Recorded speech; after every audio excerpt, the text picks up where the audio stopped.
Good morning. There is today developing an unprecedented crisis in the Victorian Police, and it's about to get worse.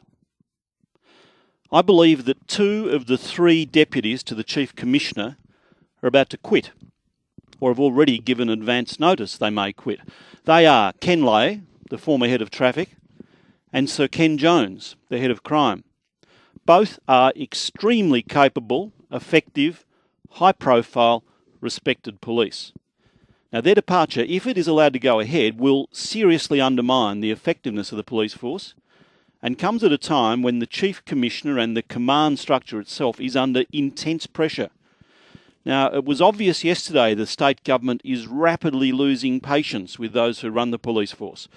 Over the past few days, both the Premier and the Police Minister have been furious, publicly furious, about police errors. Now listen to this from the Police Minister yesterday talking about his own police force. We are not going to put another cent into this, not another red cent. It's been a testing week for Police Command. We are not going to spend another cracker on the development of this project unless and until we have a business case put to us which ensures that the interest of Victorian taxpayers is properly protected.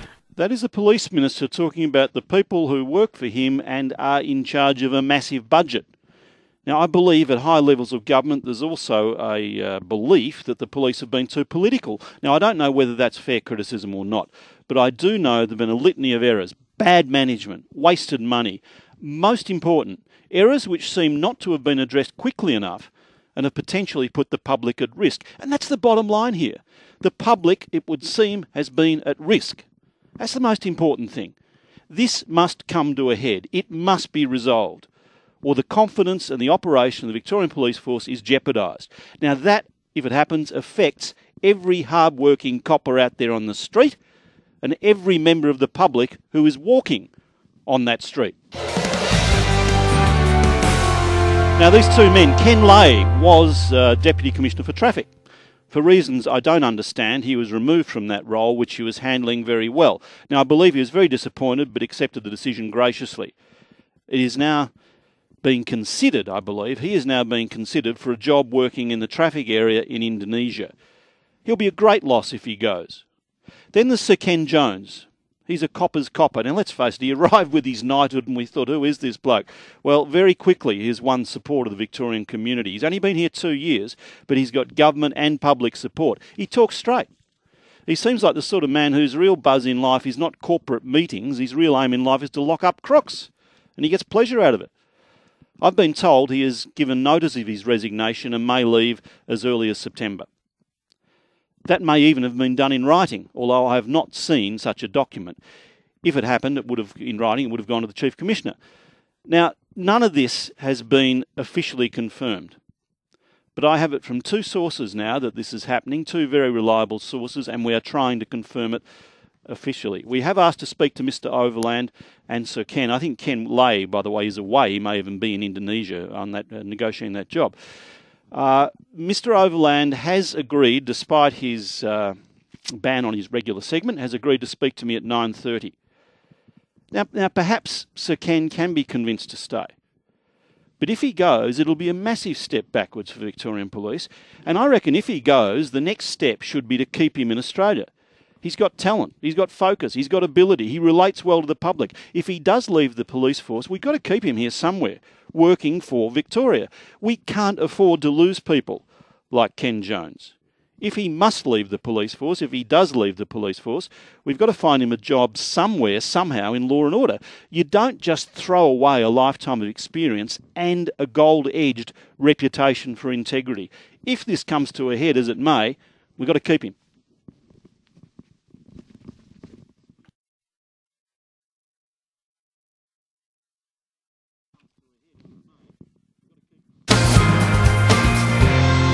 Now, I'll admit, I don't know where this will lead today. It's 21-9, that's all. I don't know where it's going to lead. As I said, I've attempted to, and I've also attempted to contact both Ken Lay and Ken Jones. I imagine this will cause some disruption around Spring Street and police headquarters. I don't think the government knows about it. Certainly, it's clear the government, though, is not happy with police command, and there are reasons, there are good reasons from the past few months. One, The sex offenders register was mucked up, leaving thousands of children at risk of assault. That's strike one. Two, there are questions about the fudging of crime statistics. The Ombudsman's looking into that. That's possibly strike two. And that's also why Simon Overland blackbanned his regular spot with me, because I got a leak on the true figures. Three, the mess over the protective service officers on stations. The government feels ambushed by police on this. Now, I think the police are right to be concerned about protective service officers carrying guns around. I too am concerned about those, but the government feels ambushed. Strike three, that is. Now, fourth, the report this week that was leaked about problems with the LEAP system, the computer system. Problems that possibly have led to, have allowed to happen the murder of 7 people who should not have died. Very much strike four. That's quite outrageous. And the police admitted a stuff-up. Fifth, the $100 million blowout in the system to replace that, the Link system. Now, they admit a stuff-up here too. The police now say they need more money to fix it. They need money to fix it, and the minister says not one red cent. Not yet. That's strike five in only a matter of months. Now, normally you only need 3 strikes and you're out.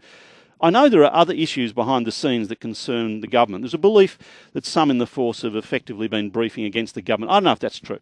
I don't know. But that's one of the concerns I hear about. There's also a concern that as the news broke this week, and it was bad news on several fronts, Mr Overland sent his deputies out to face it rather than being seen to lead from the front. Now, you put all these together, place some blame on the Christine Nixon era, but Simon Overland was there in a very senior position through those days. He's got to share accountability.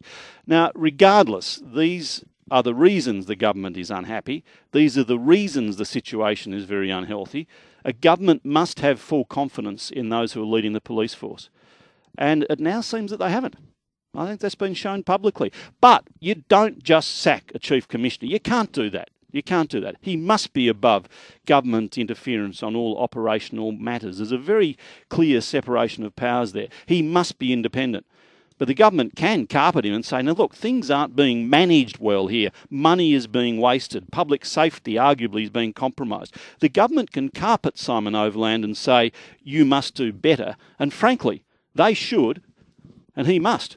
19-9. Now, the Herald Sun's even running a poll today. Who would you prefer as Chief Commissioner, Ken Jones or Simon Overland? Now, I don't think that's a very healthy thing to do.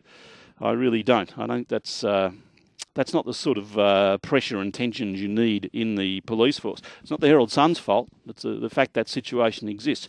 96900 693 13 13 32. Welcome your views on. I think Simon Overland should get tough here and now. Now, first, if he must confirm the situation with his 2 deputies, Ken Jones and Ken Lay, or 2 of his deputies. Second, and more important, he has dodged questioning. He has looked defensive. And he has now agreed to talk to me at 9:30, but that was before he was aware of the information I had on these 2. I think he should go to government and put it on the line. He should say, either you give me total and unequivocal public support now, or I quit.